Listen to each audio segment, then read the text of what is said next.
Nós vamos ler no Evangelho de Marcos, capítulo 6.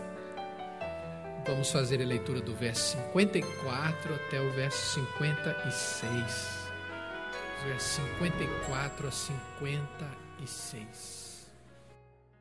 Diz assim, leia comigo. Saindo eles do barco, logo o povo reconheceu Jesus.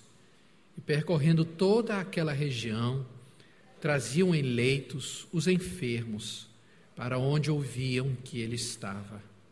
Onde quer que ele entrasse, nas aldeias, cidades ou campos, punham os enfermos nas praças, rogando-lhe que os deixasse tocar, ao menos na orla da sua veste, e quantos a tocavam, saíam curados. Pai, te damos graças pela leitura da Tua palavra que acabamos de fazer. Eu te peço humildemente que me ajudes a entregar essa palavra a meus irmãos e que eles possam recebê-la no coração, que haja um derramamento muito especial do Senhor nesse lugar, que haja comoção do nosso coração com as coisas de Deus.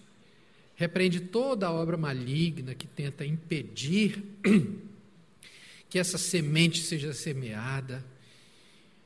Peço que tu trabalhes impedindo toda e qualquer distração, que ninguém roube a semente de ninguém, mas que todos aguardem no coração. E me ajude a entregar essa mensagem, eu te peço em nome de Jesus. Amém. Levando as mãos de Cristo para o meio da rua. Você pode ler isso comigo? Levando as mãos de Cristo para o meio da... ou do povo, né? Coloquei do povo, mas li aqui da rua. Bom, começar com essa história, Macau. Macau é uma pequena ilha de pouco menos de 30 quilômetros quadrados, na China. Foi colonizada pelos portugueses no século XVI e que hoje abriga uma população de aproximadamente 500 mil habitantes. Alguns anos atrás, um grupo de cristãos resolveu levar as mãos de Cristo para o meio da rua, literalmente. Porque na época havia um sério problema de coleta de lixo feito pela prefeitura. Então, em alguns bairros, os latões e os sacos de lixo eram em tanta quantidade que já se tornavam um risco para a saúde dos moradores. Então, um pequeno grupo de crentes alugou um caminhão, vestiu uma camiseta com o nome da igreja deles e puseram umas faixas vermelhas na cabeça e saíram pelas ruas daquele bairro recolhendo lixo. Quando eles chegavam na porta da casa das pessoas para fazer aquilo, os moradores diziam: ué, por que vocês estão fazendo isso? Não é sua obrigação, eles diziam. Aí os crentes diziam: nós estamos servindo a Cristo e Ele quer abençoar a vida de vocês. E, em poucas horas, o bairro ficou livre daquela sujeira. No dia seguinte, eles voltaram, agradecendo a cada uma das pessoas por terem permitido levar o lixo deles para o aterro. Eles faziam isso em grupos de 3. Os moradores estavam totalmente surpresos e acabavam convidando a equipe que levou o lixo para uma xícara de chá. Durante a conversa com aquela família, cada membro do grupo desses 3, esse trio aí, memorizava o nome. Eles combinavam assim, o primeiro nome é meu, o segundo é seu, o terceiro é seu. Eles memorizavam o nome de cada pessoa da família e a data do aniversário. Muito bem. Na semana seguinte, eles fizeram um contrato com a confeitaria para fazer durante um ano, bolo de aniversário. E aí, lá na igreja tinha, olha, hoje é para tal pessoa, tal lugar, tal endereço, e eles iam, aqueles mesmos 3, para cada pessoa que durante um ano fazia aniversário, eles levavam um bolo de aniversário. Por causa desse gesto, centenas, milhares de macaenses ouviram o evangelho e muitos se converteram a Cristo. Naquela cidade, aquela igreja levou as mãos de Cristo para o meio da rua.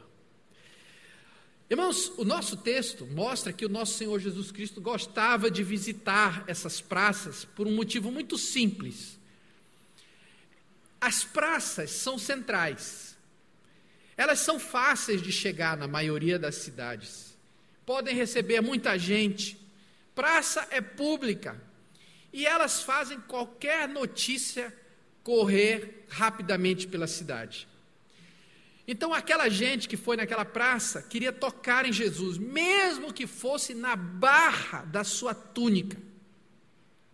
Olha só, se Jesus estivesse no templo ou na sinagoga, muito pouca gente teria sido tocada, não é mesmo? Muito pouca gente. Mas na rua, sobra gente para ser alcançada com as mãos de Cristo. Meu desafio hoje é que todas as células de nossa igreja levem a cadeira do meio, que todas as nossas células levem as mãos de Cristo para o meio da rua. Amém, queridos? Bom, qual é o propósito disso? O que é que a gente quer obter com essa atitude? É que na semana passada nós gastamos aqui um bom tempo falando das 5 possibilidades da célula. Primeira possibilidade, a possibilidade da edificação, a possibilidade da consolação, ou seja, cada um, a gente carregando os fardos uns dos outros. A possibilidade de salvação, desenvolver a salvação com temor e tremor uns com os outros. A quarta, a possibilidade da confissão, onde a gente pode ter um grupo, onde a gente pode abrir a nossa vida e compartilhar as nossas dificuldades, as nossas lutas, as nossas fraquezas, os nossos fracassos, os nossos pecados. E, finalmente, a possibilidade de confrontação, encorajando uns aos outros, confrontando em amor. Só que, meus irmãos, todas essas possibilidades acontecem portas adentro da nossa casa. Hoje eu quero encorajar os nossos grupos a conquistarem a simpatia da cidade, a simpatia de um bairro, de uma rua, levando as mãos de Cristo para o meio da praça. A ideia é que nossas células possam ir além de um encontro residencial, que elas saiam para fazer diferença na vida das pessoas. Amém, queridos? Bom, para começar, eu preciso que você saiba que a natureza humana, ela é sempre tocada por aquilo que chama atenção. Quando Deus chamou a atenção de Moisés, ele o fez de uma maneira sui generis, uma sarça que pegava fogo, mas não se destruía, não se consumia. Então, assim que a gente funciona. Quando uma sequência lógica é interrompida, a mente humana é despertada. Agora, a maior quebra de lógica é o amor. Amém? Vocês estão comigo aí? Então, olha só, eu aprendi que nada pode ser mais avassalador para exigir atenção humana do que um gesto de amor, porque ninguém espera ser servido sem recompensa. É ou não é? Meu convite hoje é que a sua célula, que as células da sua área deixem uma marca numa praça, numa rua, na vida de alguém, levando a mão de Cristo para o meio do povo. Amém, queridos? Vamos esmiuçar isso. Em primeiro lugar, como isso pode ser feito? Tá bom, pastor, a ideia é boa, mas como que a gente pode fazer? Então, a primeira coisa, leve as mãos de Cristo onde houver necessidade. Diga isso comigo, leve as mãos de Cristo onde houver necessidade. Irmãos, vejam bem, quando a igreja foi inaugurada lá em Jerusalém, depois da vinda do Espírito Santo, em Atos capítulo 2, o povo de Israel começou a viver os mandamentos da lei do Senhor, que eles sempre conheceram, só que agora eles eram motivados pelo amor a Deus no coração. As palavras da lei saíam dos pergaminhos e agora habitavam na mente. Só que agora eles liam aquelas palavras sob a lente do Espírito Santo, é diferente. Em Atos capítulo 2, se você quiser acompanhar, Atos capítulo 2, 46, diz que eles diariamente eles perseveravam unânimes no templo, partiam pão de casa em casa, tomavam as suas refeições com alegria e singeleza de coração, louvando a Deus e contando com o quê? Com a simpatia de todo o povo. Num primeiro momento, a igreja podia contar com reuniões no templo, nas casas, e isso contagiava a cidade. Só que daí veio uma perseguição contra a igreja de Cristo, logo depois da morte de Estevão. E em Atos capítulo 8, se você quiser abrir comigo, em Atos capítulo 8, nós somos informados que por causa de uma grande perseguição contra a igreja, ou a maioria dos cristãos, diz o texto, todos exceto os apóstolos, foram dispersos, saíram de Jerusalém temendo por suas vidas. Só os apóstolos ficaram lá. Um dos que saíram de Jerusalém foi Filipe, o diácono. Foi eleito no mesmo dia que Estevão foi eleito. Filipe é um evangelista. E o primeiro trabalho dele é Samaria. Quando ele chega lá, ele vai logo pregando as boas notícias do evangelho. Só que Filipe não fazia só com palavra. Ele não era só pregação. Ele pregava, mas ele operava sinais, ele libertava os oprimidos, ele curava paralíticos, aleijados. E como resultado desse ministério, lá em Atos capítulo 8, verso 8, diz assim: e houve grande alegria naquela cidade. Irmãos, Filipe havia levado a mão de Cristo para o meio da rua, amém, queridos? Isso mudou o clima da cidade. Havia um ar de esperança naquela gente. A mão de Cristo chegava onde tinha necessidade. No livro de Atos, nós vemos um dos exemplos mais notáveis da mão de Cristo levada para o meio do povo, é na vida de Dorcas. Dorcas morava em Jope, e ela fazia diferença na vida das pessoas de uma maneira muito simples. Ela não era rica, né? Ela não tinha propriedades, mas ela usava linha, agulha e tecido, fazendo casacos e roupas para as pessoas carentes. Aí ela morreu, teve lá, alguma coisa morreu. E as mulheres da cidade ficaram desoladas com aquela perda. Quem é que vai fazer roupa para quando o inverno chegar? Dorcas era quem fazia isso. Aí eles souberam que Pedro estava ali perto, em Lida, e mandaram que chamasse Pedro. Pedro chegou lá. E quando ele viu a situação, ele entendeu que a única coisa a fazer era pedir de volta a vida de Dorcas, porque não tinha ninguém para substituir. Eu fico até imaginando isso aqui. Não está na Bíblia. Se você falar, eu nego. Não está na Bíblia. Eu fico imaginando Dorcas lá já no coral. Já estava lá com a partitura para cantar. E Jesus fala: minha filha vai ter que ficar para o segundo tempo. Como o segundo tempo? Vai ter que voltar, porque tem mais gente, tem mais roupa para você fazer. Não, mas tá bom. Não, mas tem que fazer mais roupa. Tchau. Até daqui a pouco. Isso não está na Bíblia, só a minha imaginação. Porque Pedro orou e Dorcas reviveu. Bom, como é que uma célula ou um grupo de células pode transformar uma cidade? Aí o nosso tema é mãos de Cristo, né? Aí eu pensei num acróstico para mãos, que fica assim, ó, mãos. Bota aí. Ministrando, amor, oração e salvação. Mãos. Pode falar comigo? Ministrando, amor, oração e salvação. Eu fiquei pensando algumas ideias para dar aqui para vocês. Como é que vocês podem levar as mãos de Cristo, que são as suas e as minhas. Certo? Deus não tem mãos senão as nossas. São essas mãos que Ele vai usar. Essas que você está segurando aí são as mãos de Cristo. As pessoas normalmente vão perguntar, ué, por que você está fazendo isso? Não é sua obrigação. A nossa resposta vai ser, isso é o amor de Deus de forma prática. Só isso, irmãos. Algumas ideias.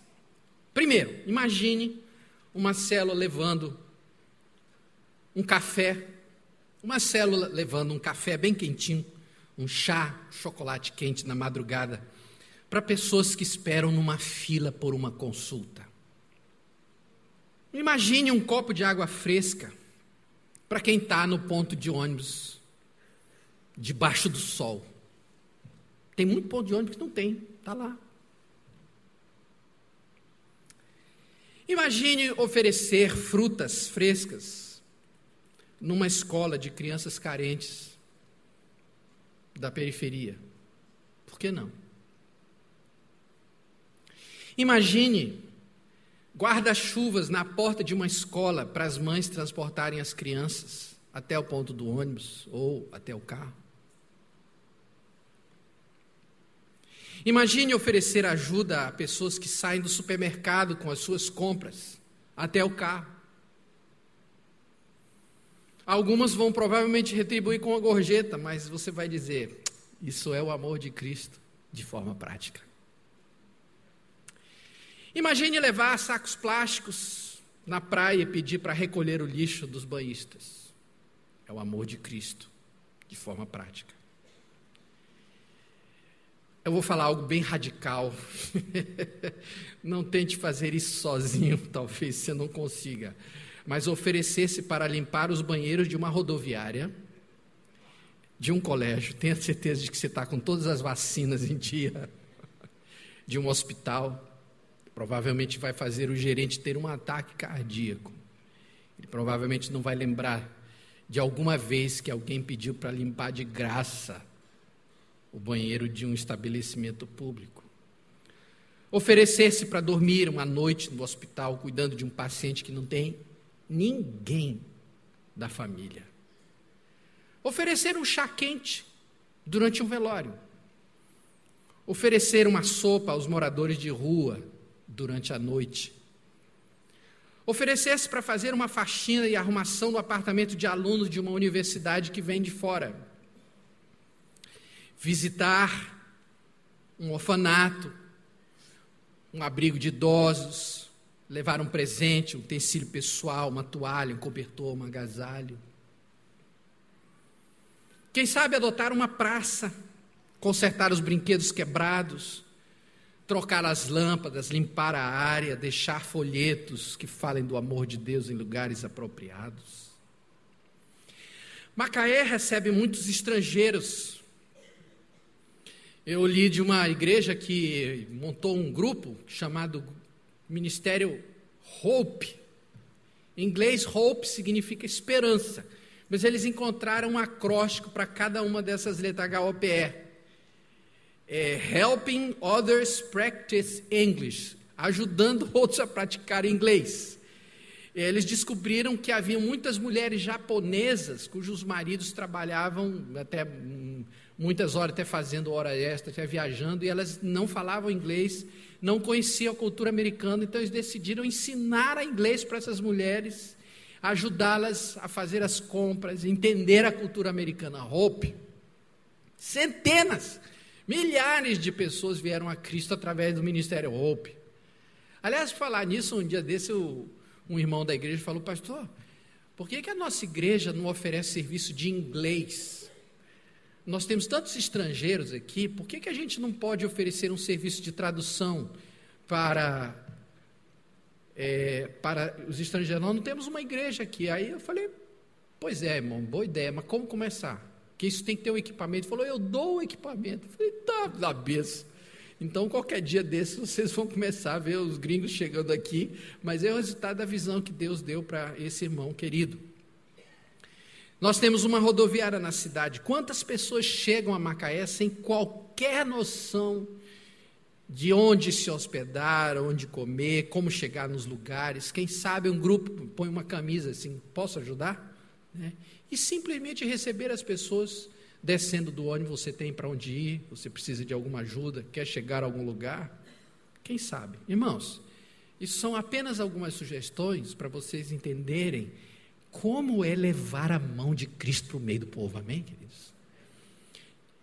Quebrar a lógica do raciocínio. Ninguém espera ser servido de graça.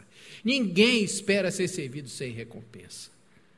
Mas quando a gente quebra a lógica do processo, a mente humana, que é isso? Por que vocês estão fazendo isso? Isso é o amor de Deus de forma prática. O meu desafio é vocês levarem as mãos de Cristo para o meio do povo. Em segundo lugar, descubra quem as mãos de Cristo querem alcançar. Primeira pergunta que a célula vai fazer é por onde a gente vai começar. Nós somos tão poucos para tantas necessidades na cidade. Isso é verdade. Só que a gente tem que pensar, irmãos, que são as mãos de Cristo que nós vamos levar. Não é a minha mão nem a sua mão, são as mãos de Cristo. E essas mãos sustentam o universo, amém? Captou a mensagem? Por fora parece que é a sua mão, mas se você olhar, são as mãos de Cristo que sustentam o universo. Não há nada que essas mãos não possam fazer. Nós temos que pensar que nós somos o corpo de Cristo para a terceira tarefa, que é abençoar todas as famílias da terra.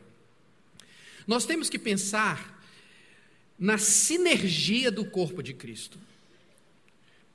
Deixa eu falar sobre sinergia. Eu estava brincando agora com o Jefferson e a Juliana. Sinergia é o resultado da ação em conjunto de dois agentes, resultando na multiplicação do resultado que eles teriam individualmente. Deixa eu explicar como que funciona isso. Olha, eu aprendi que um cavalo sozinho é capaz de puxar 2.000 quilos, ou seja, 2 toneladas. 2 cavalos individualmente carregam 4 toneladas, certo? Mas se eles se unirem para carregar a carga, eles são capazes de transportar 30 toneladas. Isso é sinergia. Um sozinho, 2 toneladas. 2 sozinhos, 4 toneladas. 2 juntos, 30 toneladas. Isso nos faz pensar na possibilidade, irmãos, o que acontece quando as mãos do Todo-Poderoso, as mãos de Cristo, usam as mãos de 10, 15 pessoas. Não tem noção de que isso pode acontecer. Agora, onde é que Cristo quer levar as mãos dele? Nós temos que aprender a perguntar a Deus onde é que Ele quer levar essas mãos. E eu vou lhes falar 2 maneiras de saber. A primeira é olhando com os olhos de Cristo. Olhando o povo, olhando as pessoas, olhando a cidade, olhando as praças, olhando a rua, olhando o quarteirão com os olhos de Cristo. Em Marcos capítulo 6, diz o texto em Marcos 6 que Jesus, ao desembarcar, viu uma grande multidão e compadeceu-se deles, porque eram como ovelhas que não têm pastor, e passaram a ensinar-lhes muitas coisas. Prestem atenção, irmãos, há realidades que nós só vamos perceber olhando do ponto de vista de Deus. Deus nos fez enxergar realidades, nos faz enxergar realidades que não estão na aparência, estão na superfície. Você chega em Macaé aqui, irmãos, você dá uma passeada ali pela Avenida Atlântica, passa pela Praia dos Cavaleiros, vai ali a Praia da Glória, depois vai à Praia do Pecado, você acha que Macaé é um paraíso, é ou não é? Que maravilha! Vai conversar com a Josiane para você ver o que tem por trás desse paraíso, por trás da fachada daqueles prédios maravilhosos. Vai perguntar para ela. Ela te fala. Nós temos que aprender a dar uma saída. Dê uma saída com o seu grupo pelo bairro e peça para olhar o seu bairro com os olhos de Cristo. Com as lentes do amor de Deus, você vai ver coisas que você nunca viu antes. Uma saidinha, ponha os óculos de Cristo no rosto. Segundo lugar, uma maneira de saber onde Deus quer levar as suas mãos é um tapinha nas costas do Espírito Santo. Eu aprendi esse negócio. Irmãos, o diácono Filipe, aquele que foi lá para Samaria, ele foi orientado pelo Espírito Santo para ficar no caminho que vai de Jerusalém para Gaza. E de repente passava um oficial da Etiópia, do governo da Etiópia, e esse homem vinha numa carruagem lendo um pergaminho. E o Espírito Santo deu uma batida no ombro assim do Filipe e disse assim: vai com ele. Chega perto e vai com ele. E o Filipe foi. E chegou e perguntou para o homem assim: escuta, você está entendendo o que você está lendo? Ele estava lendo uma passagem de Isaías. Aí o homem falou assim: como é que eu vou compreender se ninguém me explica? Falou: isso aqui é simples. E aí o Filipe começou a explicar para aquele etíope o que estava na passagem de Isaías. Dali um pouco o homem falou: escuta, para aí, então se é assim, por que eu não posso ser batizado? Eu quero ser batizado, eu quero ser discípulo de Jesus, está aqui a água, por que você não me batiza? Ele falou: é para já. Agora, meus irmãos, vocês têm noção do que pode ter acontecido quando esse oficial chegou na Etiópia com Cristo no coração? Nós nunca vamos saber, só no céu a gente vai saber o que aquele tapinha no ombro de Filipe dizendo vai com ele resultou. Irmãos, peça a Deus para falar aos corações da sua célula, mostrando quem as mãos de Cristo querem alcançar, porque Deus tem mais interesse nisso do que a gente, amém? Deus tem mais interesse. O mistério desse tapinha nos ombros é que Deus nos revela a brecha da muralha, o tempo da oportunidade. Deixa eu mostrar uma coisa para você. Abra sua Bíblia em Provérbios capítulo 30, verso 28. Eu quero convidar você a marcar esse texto aí.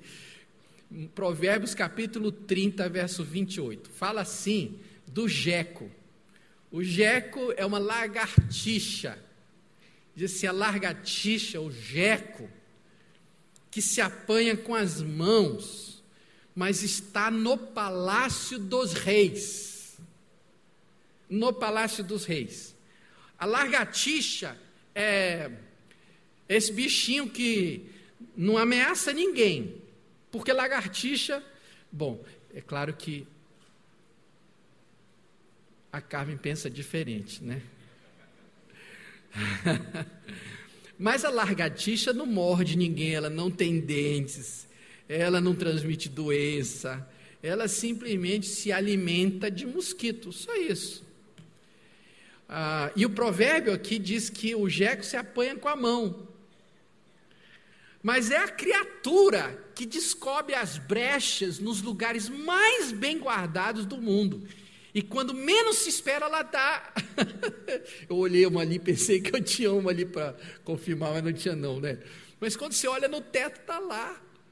A lagartixa. Como que ela entrou? Ela descobriu a brecha. Irmãos, uma das melhores oportunidades para comunicar o Evangelho é quando a gente entra no lugar, no mundo protegido das pessoas, através das brechas na muralha. Deixa eu mostrar essa história para vocês. Uma célula descobriu uma brecha. É uma cidade onde tinha muitos alunos estrangeiros.